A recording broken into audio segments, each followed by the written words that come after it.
Hello, 11th Commerce Secretarial Practice Students.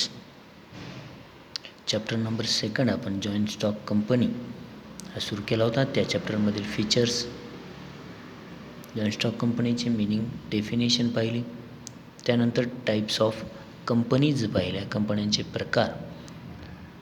हा last लेक्चरमध्ये आपला त्यातून संपला होता. त्यानंतर आता आपण शेवटचा पार्ट पाहणार आहोत.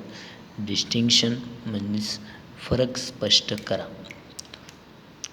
यामधील प्रायव्हेट कंपनी आणि पब्लिक कंपनी यामधील फरक स्पष्ट करा पाहणार आहोत. प्रायव्हेट खाजगी कंपनी, पब्लिक सार्वजनिक कंपनी. खाजगी कंपनी आणि सार्वजनिक कंपनी यामधील डिस्टिंक्शन बिटवीन पाहणार आहोत. फरक स्पष्ट करा. हा एक डिस्टिंक्शन बिटवीन हा 4 मार्क्ससाठी विचारण्यात येतो, 4 मार्कासाठी विचारण्यात येतो. यामध्ये 4 पॉईंट्स कन्सिडर असणे महत्त्वाचे आहे. ईच पॉईंट हा 1 मार्क्ससाठी विचारण्यात येतो. अशा पद्धतीनं 4 मार्क्ससाठीचा हा एक डिस्टिंक्शन बिटवीन. आता यामधील डिस्टिंक्शन व्यवस्थित लिहिण्यासाठी सिरियल नंबर पॉईंट्स त्यामध्ये मेन्शन असणं आवश्यक आहेच, तर त्याला आपल्याला फुल आउट ऑफ मार्क्स मिळतात. त्यानंतर प्रायव्हेट कंपनी आणि पब्लिक कंपनी ज्यामध्ये डिस्टिंक्शन बिटवीन ज्या दोघांमध्ये लिहायचं आहे त्यासाठीचे पॉईंट्स असणं आवश्यक आहे. तर आता आपण प्रायव्हेट कंपनी आणि पब्लिक कंपनी या दोघांमधील डिस्टिंक्शन पाहूत, फरक दोघांमधील पाहूयात. Private company, public company. First आहे डेफिनेशन, व्याख्या. प्रायव्हेट कंपनी म्हणजे काय? A private company is a company which by its articles restricts the right to transfer its shares if any, limits the number of members to 200. Private company, खाजगी company म्हणजे अशी company जिच्या articles म्हणजे नियमावलीमध्ये, जिच्या नियमावलीनुसार कंपनीचे शेअर्स असल्यास त्याला ट्रान्सफरसाठी निर्बंध असतात. ट्रान्सफर करण्यासाठी रिस्ट्रिक्ट्स असतात, निर्बंध असतात. आणि मेंबर्सची संख्या, नंबर ऑफ मेंबर्स हे 200पर्यंत लिमिटेड, मर्यादित असते. जिची सभासद संख्या 200पर्यंत लिमिट्समध्ये म्हणजे 200पर्यंत मर्यादित असते, अशा कंपनीला प्रायव्हेट कंपनी असं म्हणण्यात येतं. त्यानंतर पब्लिक कंपनी.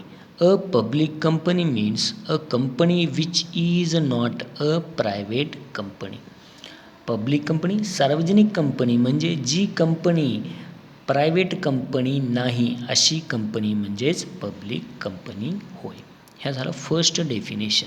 त्यानंतर सेकंड नंबर ऑफ मेंबर्स, सभासद संख्या प्रायव्हेट कंपनीची आणि पब्लिक कंपनीची किती. Number of members, second point. Minimum 2 members, maximum 200 members. कमीत कमी 2 सभासद आणि जास्तीत जास्त 200 सभासद या प्रायव्हेट कंपनीसाठीचे आवश्यक आहेत. आता पब्लिक कंपनीला minimum 7 members and maximum no limit.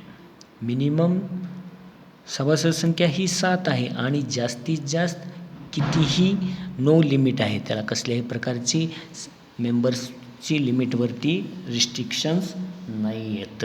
अशा प्रकारचा सेकंड पॉईंट आपण नंबर ऑफ मेंबर्स पाहिला.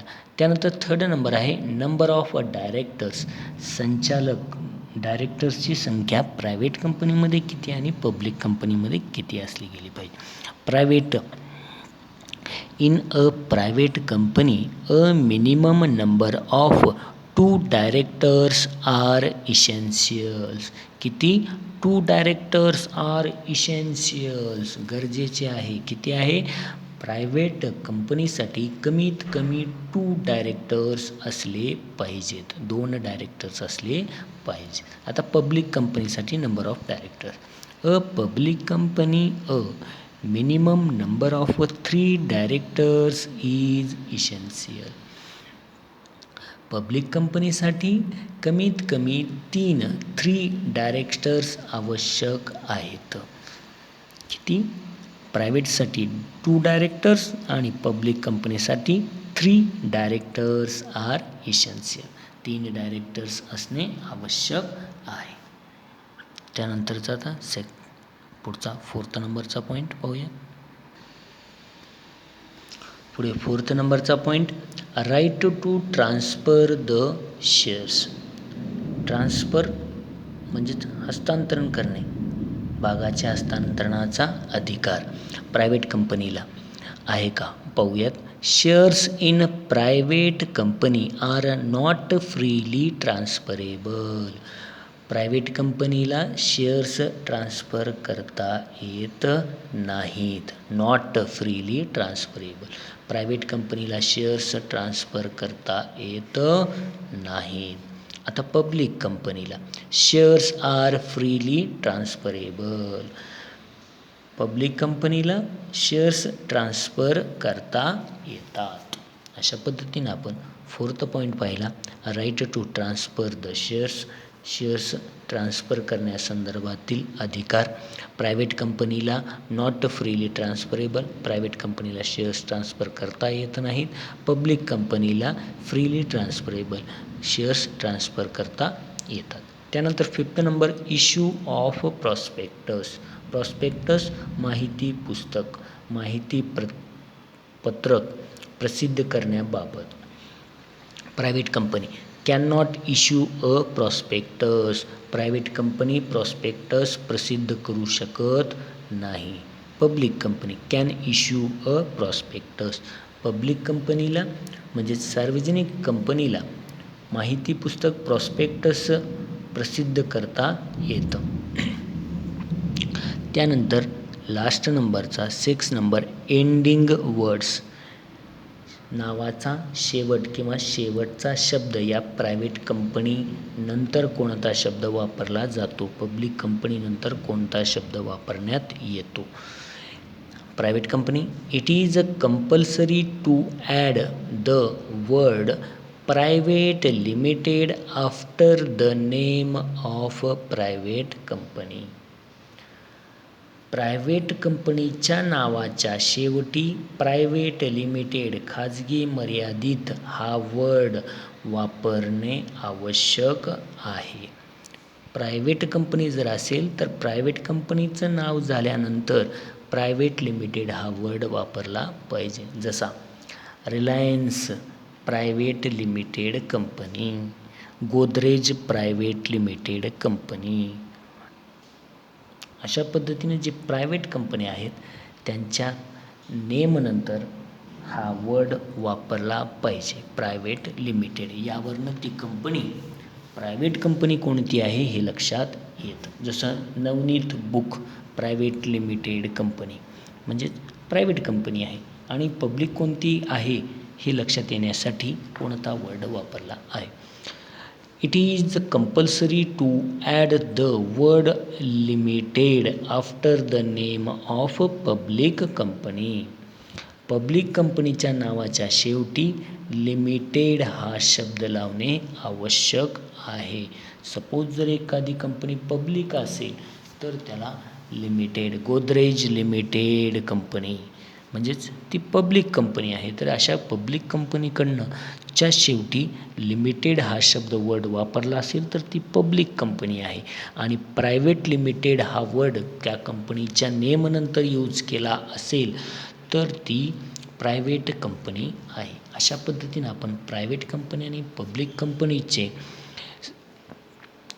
डिस्टिंक्शन बिटवीन पाहिलं. यामध्ये टोटल नंबर ऑफ 6 पॉईंट्स आहेत आपल्याला बुक्समध्ये. आपल्याला यातील 4 पॉईंट्स मेमराइज्ड करायचे आहेत, पाठ करायचे आहेत. तर एक्झाममध्ये आपल्याला 4 मार्कासाठी एक डिस्टिंक्शन बिटवीन विचारण्यात येतो. 4 मार्कासाठी फरक स्पष्ट करा हा विचारण्यात येतो. तर यातील 4 पॉईंट्स व्यवस्थित मेमराईज करणे आवश्यक आहे. तर आपल्याला हा प्रायव्हेट कंपनी आणि पब्लिक कंपनी या ठिकाणचा डिफरन्स बिटवीन आपण पाहिलेला आहे. त्यानंतर आपण पुढे comparative study of forms of organisation हा जो भाग आहे हा भाग आपल्याला कोविड-19मुळं हा आपला पूर्णपणे 25% सिलेबस डिडक्ट केल्यामुळे हा कंपॅरेटिव्ह स्टडी ऑफ ऑर्गनायझेशन म्हणजे तुलनात्मक अभ्यास, ज्याला फरक स्पष्ट करा ऑर्गनायझेशनच्या संदर्भातील, हा वगळण्यात आलेला आहे. आपल्याला फक्त हा जॉईंट स्टॉक कंपनी एवढाच भाग आपल्या या चॅप्टरमध्ये ठेवण्यात आलेला आहे. बाकीचा सर्व sole trading, joint Hindu partnership, cooperative firm हा सिलेबसमधून डिडक्ट करण्यात आलेला आहे. त्यामुळं याची एकच डिस्टिंक्शन बिटवीन आपल्याला व्यवस्थित मेमराईज करायचं आहे, प्रायव्हेट कंपनी आणि पब्लिक कंपनी. या ठिकाणी आपला चॅप्टर नंबर 2 हा फिनिश झालेला आहे. Thank you everyone. Thank you students.